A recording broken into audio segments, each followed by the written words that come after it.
everyone. Thank you so much for joining us today for the How to Become a CFRE webinar that is just for fundraising professionals in EMEA. So if you're joining us from another corner of the world, that's totally fine. You will take away a lot from today's presentation, but we do have this one geared towards people that are working in Europe, the Middle East, and Africa.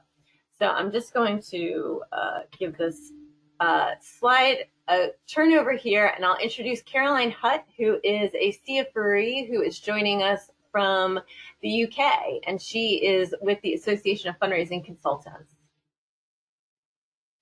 Oh, hi everybody. I'm the chair of the AFC in the UK, and I am very proud that our mission is to set the very highest standards of fundraising in the country, and that we're aligned to such a reputable organisation as CFRE too.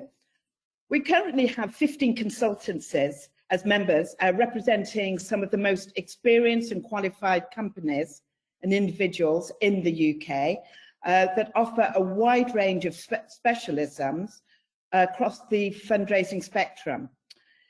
The AFC is open to any consultancy with an office in the UK, and the consultancies join us for a range of reasons.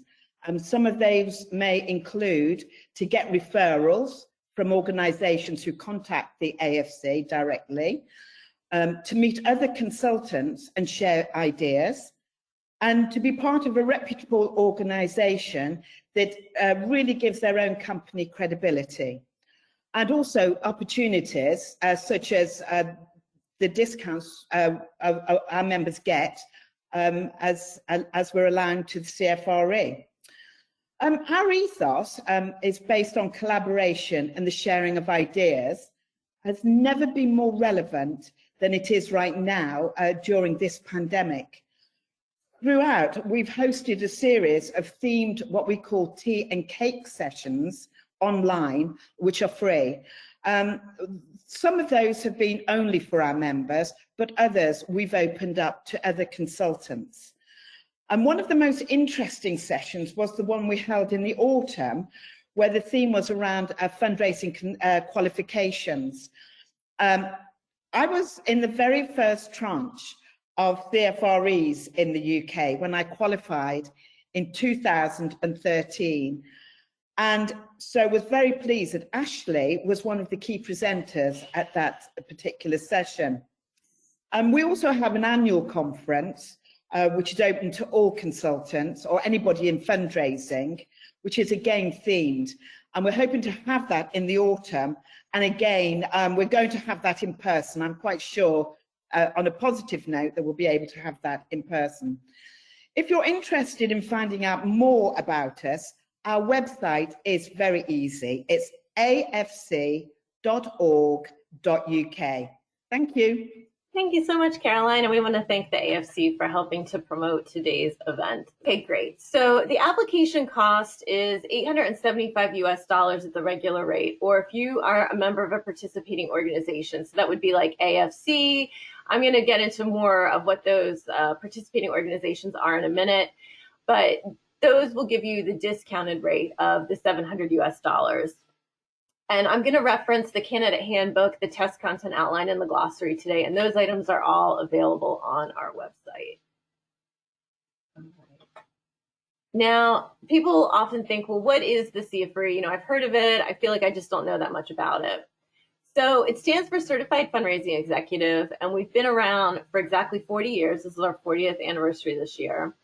And we are the only globally recognized accredited certification for fundraising professionals. There are over 7,000 CFREs worldwide. So when you are a CFRE, you're in very good company with other fundraising professionals who have stepped up to earn this qualification across 26 countries.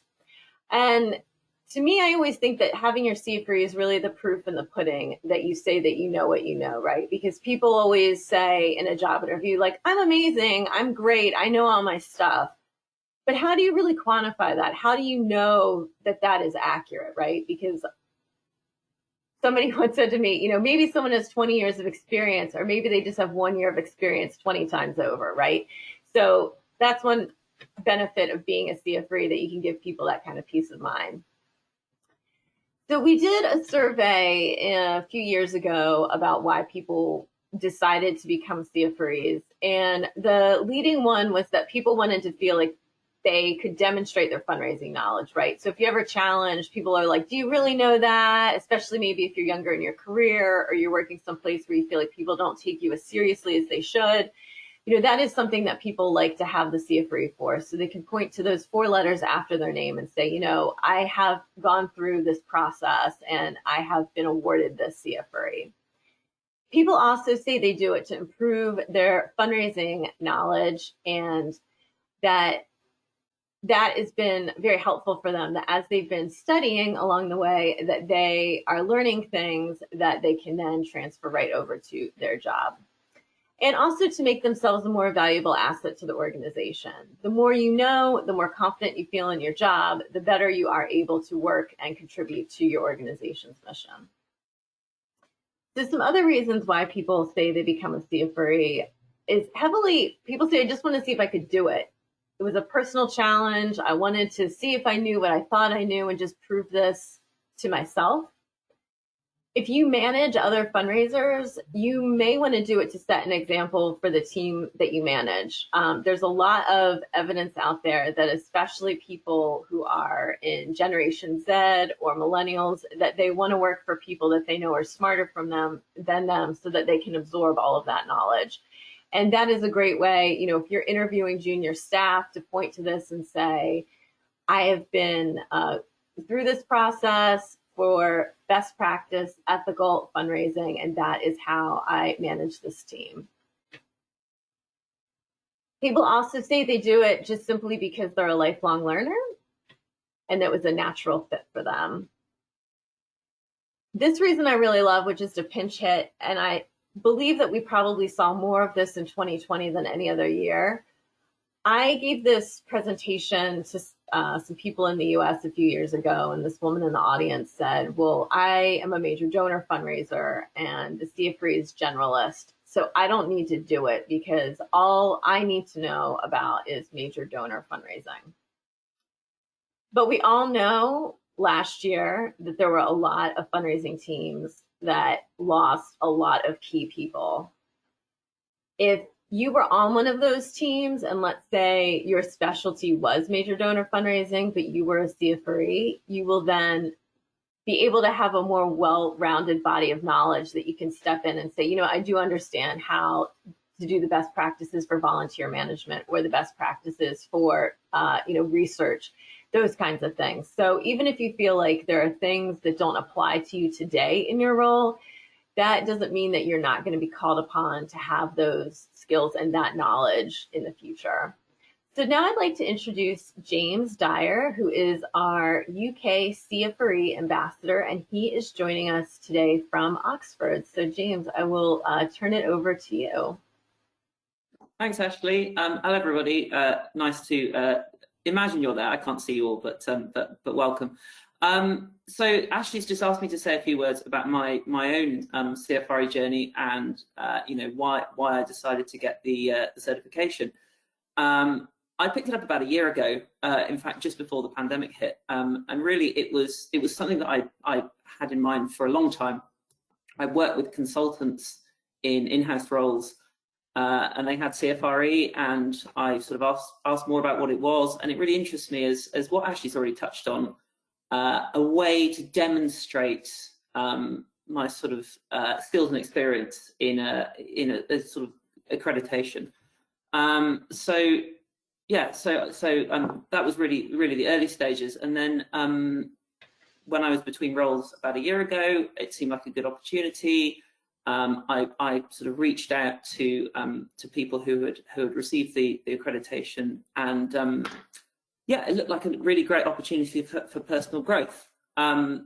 Thinking about CV, I had a degree that was not in fundraising, and it seemed less relevant to the roles that I was applying. So getting my CFRE was a good opportunity to get a fundraising qualification accreditation on my sort of skills and experience. I suppose it was also, although it's not a so well known in the UK, it was a good a good talking point in interviews. It demonstrated my commitment to fundraising, and that was really, really useful. Even at the stage, actually, I went for interviews and I hadn't received my accreditation. There was definite interest in what I was doing. And I think I'm right in saying, although maybe Ashley can go into more details, that there's talk with recruiters to see if, particularly in the UK, I imagine some of you are from the UK, that talking to recruiters and getting it onto recommended credentials for shortlisting, that sort of thing, is definitely in the works. I think for me also, the fact that it's internationally recognised meant that I was joining a worldwide community and aspiring possibly to work abroad. I know I've met with lots of consultants who have been who have worked abroad at various points, and the idea that I was getting a qualification that would put me into the same league as people worldwide was really, really, really appealing. Ashley, could you swap to the next slide, please? Sure thing. Ashley's already touched on this, but from my own point of view, as someone in the UK, why become a certified fundraising executive? Well, I'm lucky to have worked for smaller organisations throughout my fundraising career, which has meant that I've maintained a fairly generalist approach to all aspects of fundraising. And so it was a great opportunity for me to be able to test my knowledge and to basically have reassurance that I was meeting best practice and was confident in what I was, in all aspects of fundraising. It was a really, really great refresher in that knowledge, and that was really beneficial. And for people who are working in a role, a specialist role, Ashley again has already mentioned that it's a good opportunity to broaden your understanding. So perhaps if you go into a different aspect of fundraising, or you work for a smaller organisation in which you take on responsibility across the field, then it's really, really worthwhile and beneficial. I also found it really useful in my current role when dealing with senior volunteers and senior leaders and working with trustees, that they have the peace of mind that you know what you're talking about, and that's been really really useful. I've joked before that for me it was all about the badge, and that's not really, that's doing down what it actually stands for. But certainly when I'm in face-to-face meetings, it's definitely been something that people have asked about and feel reassured by. So that's probably it from me, but I think there'll be opportunity to ask questions at the end, and I'll hand back to Ashley. Excellent, thank you. Oh, I forgot your last bullet point there. All right, so if you haven't yet started your application, you can start it for free, and it's completely no obligation. So there's really no reason not to do it. If you come over to our website, you'll see there are 2 spots here that you can click, and you can begin it, and you can just poke around, see what it looks like, start entering your information. Just a few top level things about the application, and we're going to go into detail about the application in the coming slides, but most items expire after 5 years. We're really looking for what you've done in the past 5 years.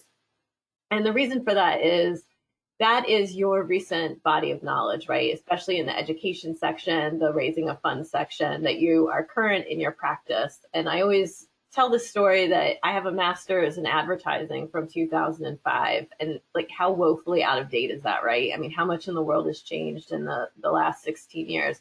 And the same thing applies to fundraising, right? If all of your knowledge is from a bunch of coursework or conferences that you went to 10, 15 years ago, it's not necessarily applicable today in the same sense. So that's why we are looking for that recency. The application itself won't expire. So if you start it and you don't look at it for 2 years, it's still going to be there for you if you decide to go back in. And you can log in and out as much as you like. You don't have to finish your application in one session. The first area of the application I'll talk about here is the education section, which requires 80 points. And I will get into a little bit about what a point is. So most of these need to be within the last 5 years. Essentially, what we're looking for is that you earn 1 point per hour in fundraising education, right? So if you go on a 3-hour corporate sponsorship training, you would get 3 points for those 3 hours. Pretty easy. If you ever present, you can earn 2 points per hour that you present, and that's just a way to bank up points faster. If you are not presenting, that's totally fine too. It's not required.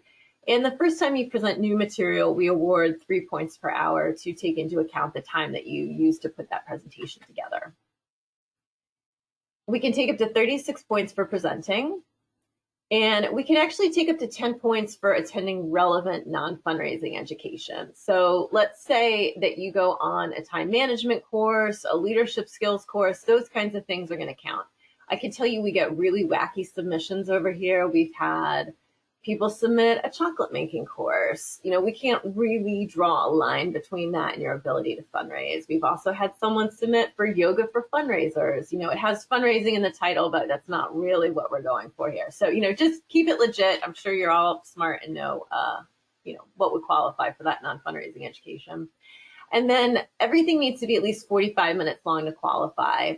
That's important because a lot of conferences now do these little 20-minute sessions, but we want to see that you're attending education that's meaty enough, that's going to really give you the background and the information that you're going to need to be successful on the CFRE exam.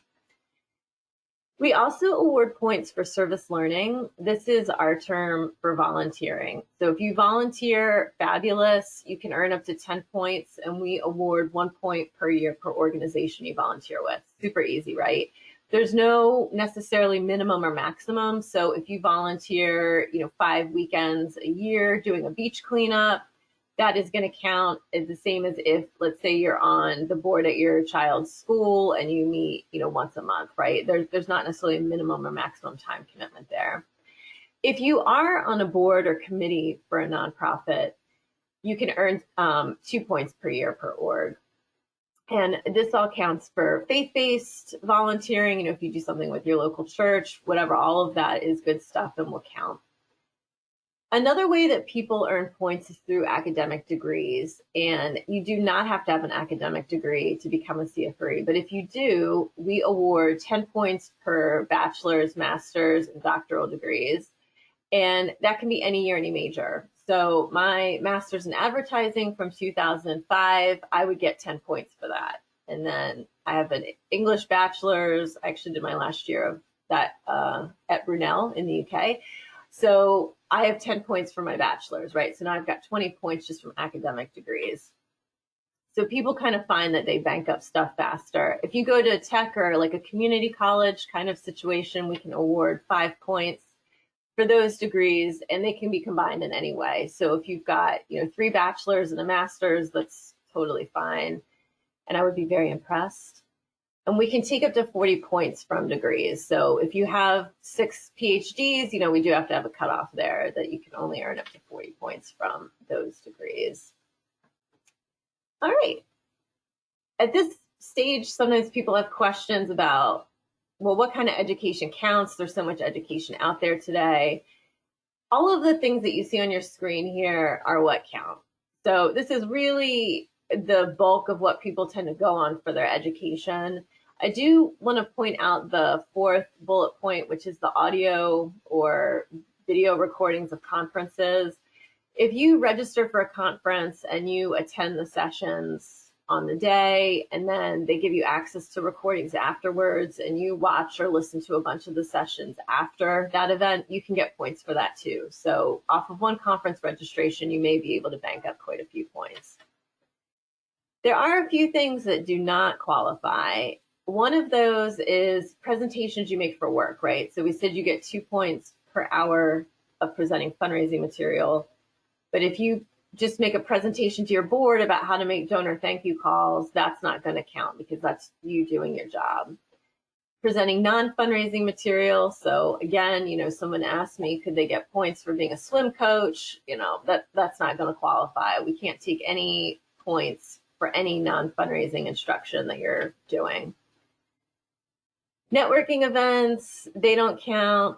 Neither do awards events, mentoring sessions, listening to podcasts. They're good things, but they just aren't ample enough to provide fundraising education.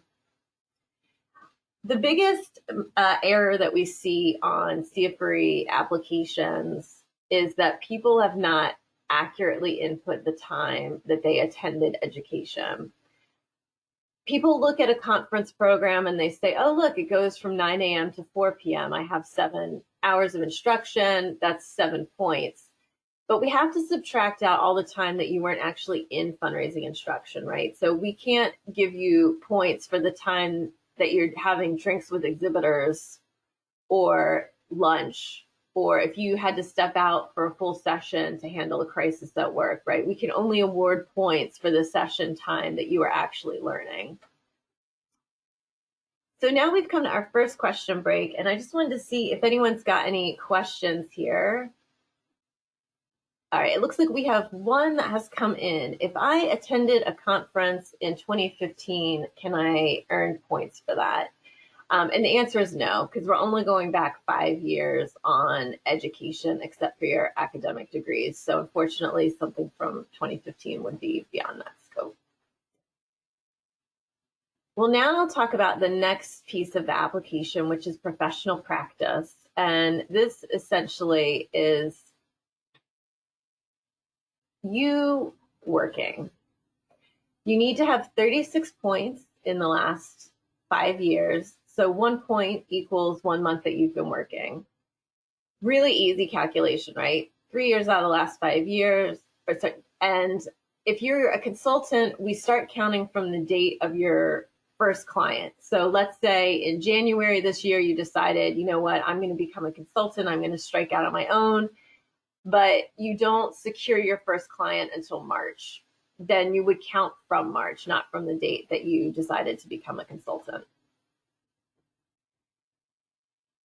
This does need to be in a paid professional role. If you were volunteering your fundraising talents, that is not going to count. It does need to be a paid professional role. And if you wear the fundraising hat part of the time and you wear the PR hat half the time, that's completely fine. But 50% of your duties must be related to fundraising if you're working full time. You know, if you fundraise 15 hours a week, that's not going to be ample. And if you're lucky and you work 20 hours a week, I'm coming to you from the US where that's pretty unheard of. But if you are working part-time in that regard, then if for 20 hours a week, then you would be able to qualify that time too. If you're not there, if you've been in fundraising for fewer than 3 years, that's completely fine. And I would recommend that you go ahead and start your application anyway, because you can log into it as much as you want. So you could be logging all of your education points in there while you are working and waiting to hit that 3-year mark. The third piece of the application is professional performance. This is you bringing in money. And you need to have earned 55 points in the last 5 years. This one, if you're in Europe, you have a definite advantage over people elsewhere because the euro and the pound are worth more than the US dollar. So 1 point equals 25,000 US dollars raised. So that works out to be 1.375 million US dollars in the last 5 years. The way we count that is by your fundraising team that you're on. If you run a fundraising, let's say, gala dinner, and James brings in, you know, you can't say, well, this dinner brought in $400,000 and James brought in 100,000 of that, and Caroline brought in another 100,000 of that, and, you know, Suzanne brought in 50,000. There's no way to know, right? So that's why we look at that from the team standpoint. So don't worry about like, oh, how am I going to figure out from this last direct mail campaign how much of that I personally brought in. We're going to look at it through the eyes of the team. If it's an event, you report the gross amount raised. Planned gifts, they need to have been received or be an irrevocable pledge. So if Rod Stewart calls you up and says, hey, you know, I'm going to leave you $5 million in my will, and then you go, great, and then he hangs up the phone, right? That doesn't count. You can't then go into your CFRE application and go, oh, we got this $5 million here, I'm all set. It does need to be irrevocable or be received if it's a bequest. And secured grants also will count towards this. So if you've secured a grant, awesome, they're going to count. If you're in a smaller organization, we do have a way that you can earn points through communications and management projects. And we have examples on our website. I won't get too deep into that, but essentially, if you do a project with a finite start and end, like let's say you redo your e-newsletter and it's now bringing in 12% more donations than before, you totally re-swizzed it, everything's completely rethought, that's a project. But if you just hit send on your e-newsletter every Wednesday, that is not a project, right? That's just you doing your job. All right, let me head over to our next slide here. One of the biggest mistakes that people make is that they don't keep track of what they've done, especially with the education that they've attended. You don't necessarily have to show proof of the education you attended. We do audit every 10th application, and that's for part of our accreditation. And if you are audited, then you will need to supply supporting documentation. But we just recommend that you keep your documentation anyway. I recommend that in your personal email, you start a folder that says CFRE proof, and that you put your registration confirmation emails or receipts from registering for a conference in there. If you attend a webinar, the registration confirmation email is perfect. If you attend a webinar on demand, you just need to take a screenshot of the first and the last slide. Really straightforward, super easy. And we often have people that essentially, if you are made redundant and then all your CFRE proof was in your work email and now you can't access that work email, it's a real headache. And that does happen to people. So just be sure that you're keeping that somewhere that you can always access it.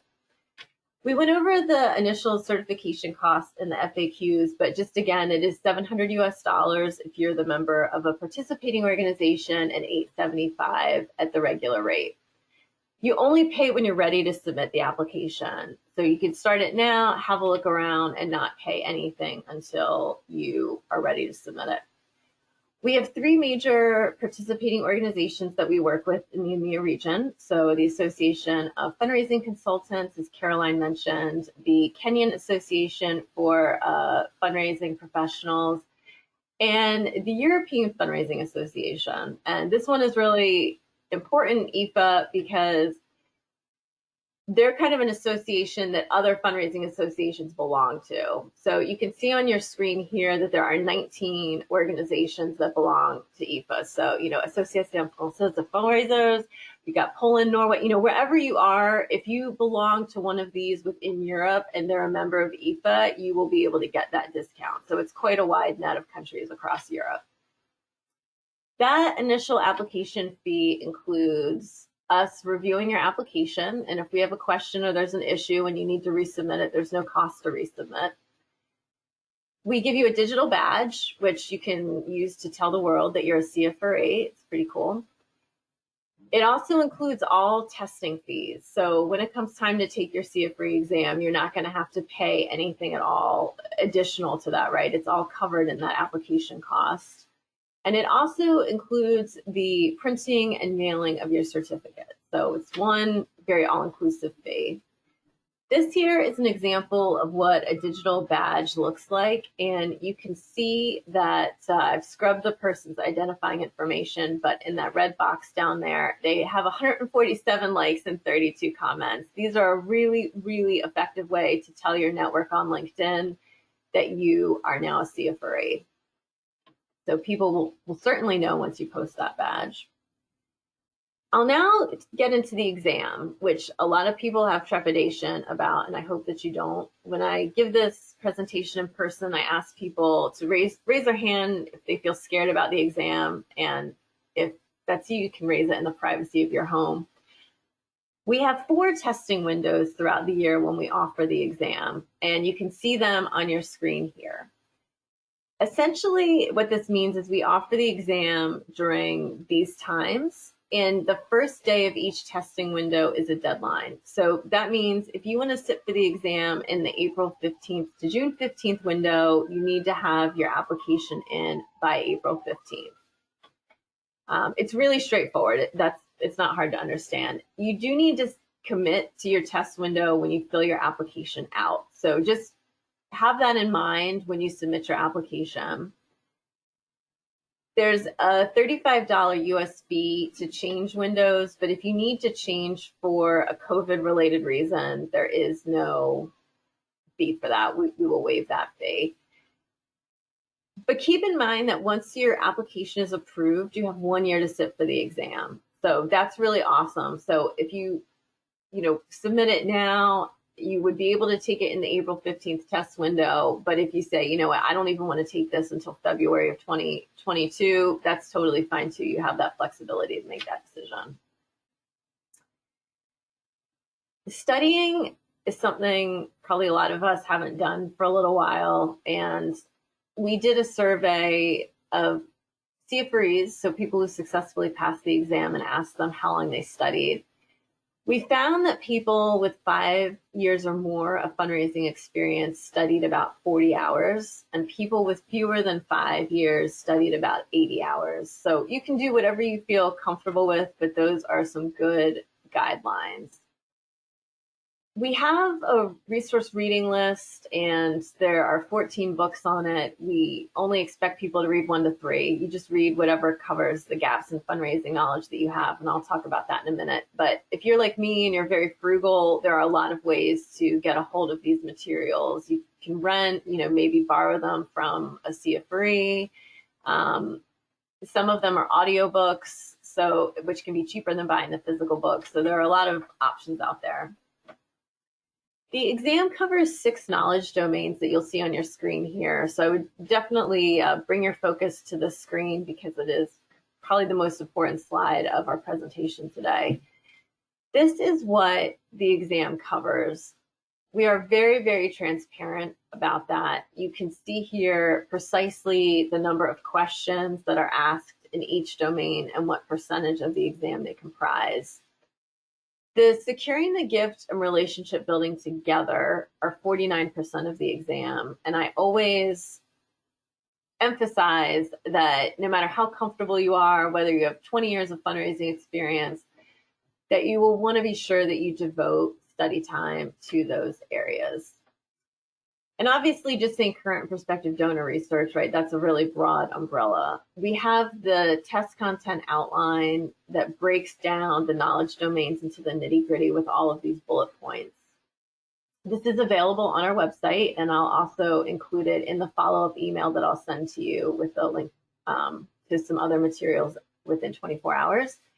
But my recommendation is that you print this and you take a highlighter and you highlight all of the bullet points that you don't feel comfortable answering an exam question on. And then that will give you a way to determine what you need to study. I mentioned that we have a resource reading list and that most people read 1 to 3 books. So we don't want you to waste time reading books that address things you already know inside and out, right? You're just going to study to the things that you haven't personally had experience with, or you don't feel confident you could answer a test question on. A lot of libraries have budgets for book requests. If that's something you feel like doing and you can't find it at your local library, you may want to ring them up and see if they can order it for you. We've had people say that they've requested their employer to purchase the books for their team. And essentially, if you're working on becoming a CFRE, you would use those books. And then when you're done, other people on your team would have access to them. So kind of like a little lending library for your team. Because what employer doesn't want to think that their staff is reading up on fundraising? If you decide to study in a study group, you may want to divide and conquer who buys what books with other people in that study group. All right, and now we're going to turn it over to James again, who is going to tell us a little bit about how he studied. Hello again, everybody. I have a prop. This, which is on the syllabus, is basically the book that I used just to cover everything comprehensively. And this is really the one that I would recommend everybody starts off with. There are other books on the reading list which go into more details, but for me, this really covered most of what I needed to know. I was able to make contact with a couple of other CFREs who had been recently qualified, and they passed on some of their notes, which were really, really handy. The last thing I'll just mention is that there is, in fact, actually may be about to mention this, there is a mock exam that you can also register and have access to before your testing window, which is really, really helpful as well. So I was able to test my knowledge, but also get to grips with how the exam works mechanically, because it's a computer-based exam. So that would be my tip. This book, which I can tell everybody about at the end, and there's also subsequent literature for anybody for any particular skills that people need more help with. I'll hand back to Ashley. Fabulous. Thank you, James.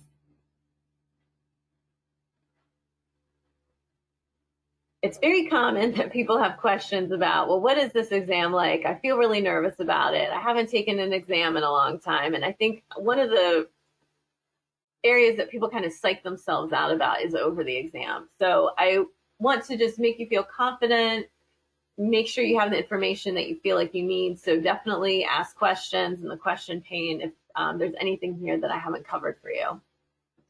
It's global. So whether you take it in Manchester or you take it in Lisbon or you take it in Nairobi, it is the same exact exam everywhere in the world. And we're asking the exact same questions.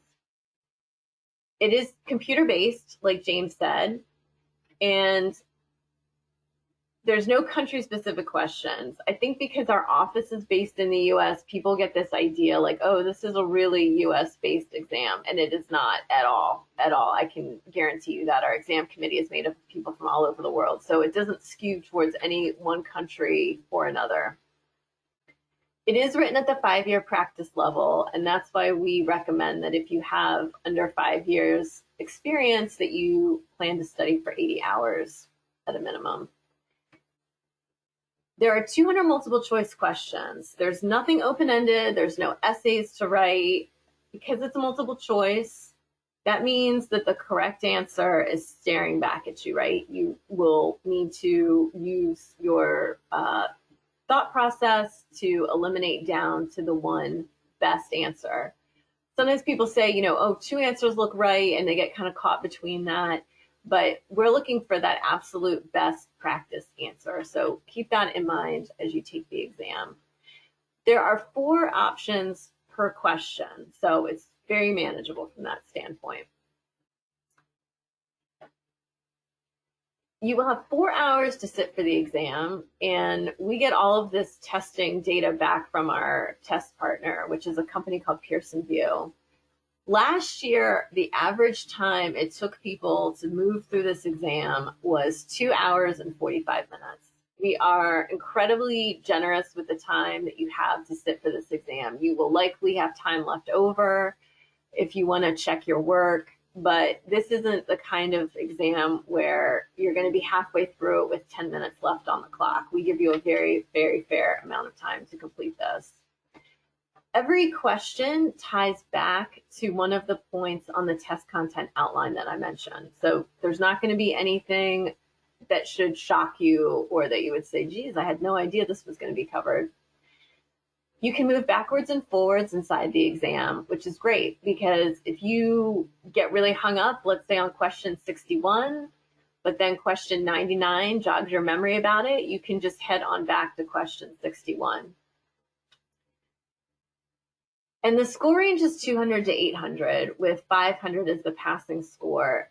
I won't get too into the psychometrician aspect of this, but certain questions are worth more. You're not going to know, but you're just going to want to do your best on every single question.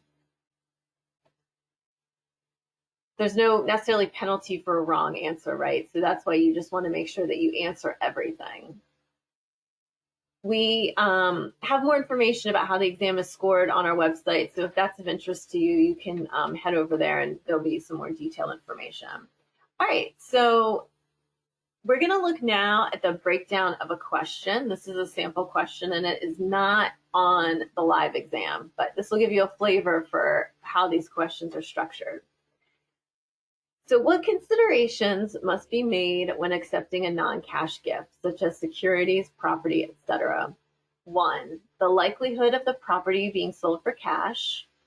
2, the value of the gift and tax implications of accepting it. 3, the gift's appropriateness to the organization, the gift's appropriateness relative to the organization's gift acceptance policy. Or 4, the timing of the gift relative to the annual campaign. So I'll give you a few seconds to think on that. All right, so everyone has their answer here. And the correct answer is 3, because the gift needs to be viable by the gift acceptance policy. If you have a line in your gift acceptance policy that you cannot accept money or any kind of gift from a tobacco manufacturer, right? And then a cigarette company comes and says, hey, they want to make a €2 million donation. If your gift acceptance policy says that's not okay, then you can't do it, right? The gift acceptance policy is your first port of call there. We have 2 ways that you can take the exam. One is from your home or office with OnView, or the second is you can go to a test center. The cost is the exact same no matter what. So it's that $700 or $875 US. There's no price differential for how you take the exam. On this website, you can see the URL pearsonview.com/CFRE that you can put in your postal code and it will show you where your closest test center is on a map, and then you'll see there's a list to the left that lists all of them out. Very easy to find your nearest test center. Pearson VUE is global. They're all over the place, thousands and thousands of test centers, so there's very likely to be one in your neck of the woods. When you finish, your score is going to come up immediately on the computer screen, but you will not see what questions you got right or wrong, and that's to protect the integrity of the exam. We don't want people saying, oh, you know, when you see this question about donor stewardship, this is what you should write, you know, if they're talking to somebody else that they know is going to take the exam. The confirmation email is going to come from us within 1 business day. So essentially you're going to, when you pass the exam, you're going to see the score, you're not going to see what you got right or wrong, and then within 24 hours of a business day, then you're going to get a confirmation email from our office. And that is when you're going to get a press release that you can use. You're going to get your digital badge within a week. You can start telling people that you are CFRE through your email signature, shout it from the rooftops, all that good stuff. We do mail the certificates monthly. So, you know, if you pass on a Monday, it's not necessarily that the certificate's going to hit the mail on Tuesday. We do mail them in batches. And you'll get that digital badge within a week. People often ask, well, what happens if I'm not successful on the exam? And the first thing I always say is don't think catastrophically. You know, don't worry about not passing the exam when you haven't even started studying for it. Just try to keep a really positive mindset. There's a 30-day wait period to sit for the exam again, and there is a $375 US retake fee.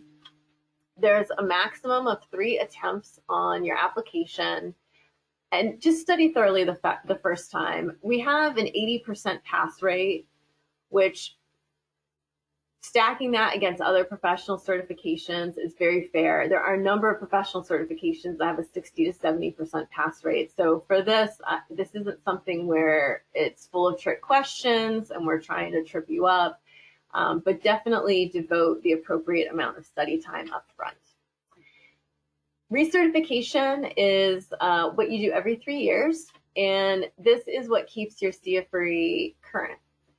And it's an online application that is $510 US at the regular rate, or the discounted rate is $408 US. And sometimes people say, well, why do I need to recertify? You know, I've become a CFRE, I've proven that I know my stuff. But it's what we talked about earlier, where information becomes out of date. Your recertifying is showing that you continue to work in the field, that you continue to bring in funds, that you continue to attend continuing education. So that's why we have recertification. There's no exam required for it.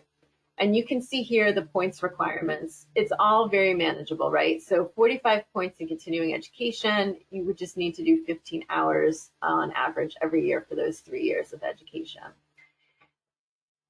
We also have an ambassador program, which James is our UK ambassador. And if you want to be connected to a CFRE ambassador, just email me at share@cfre.org and I will be happy to put you in touch. So the next steps, we're going to do a Q&A. We've had a couple questions come in. I'll just go through this slide, and then we've had some questions actually come in for James. So I would recommend that you start your application at no cost and just log information as you can. Even if you're on the fence and you're still deciding whether or not you want to do this, update it as you go, as you attend trainings, make sure that you log them in there. As you bring in funds, make sure that you log them in there. So with that, I'm going to go over to our first question here, which is for James. Can you paint a picture of life before being a CFRE and life after? What opportunities have come? What's easier? And what conversations have you had where pulling on your CFRE certification helped? So kind of 4 questions in one. I was going to say, I think I'm going to miss bits of that. Okay, so I think if I can just talk about the pivot for me, which was around my most recent round of interviews. When comparing, so when I went through my last round of interviews, I hadn't got my CFRE, but I was about to sit the exam.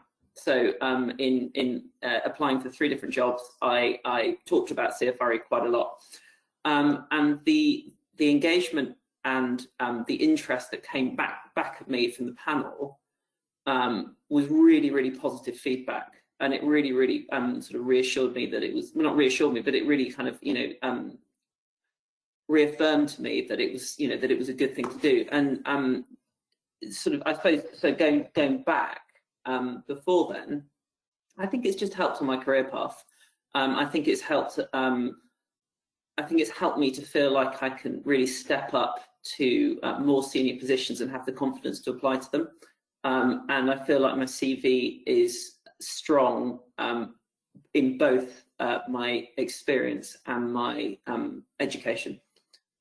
Ashley, did I miss? I feel like I missed bits of that question. Could you just remind me if I've not covered anything?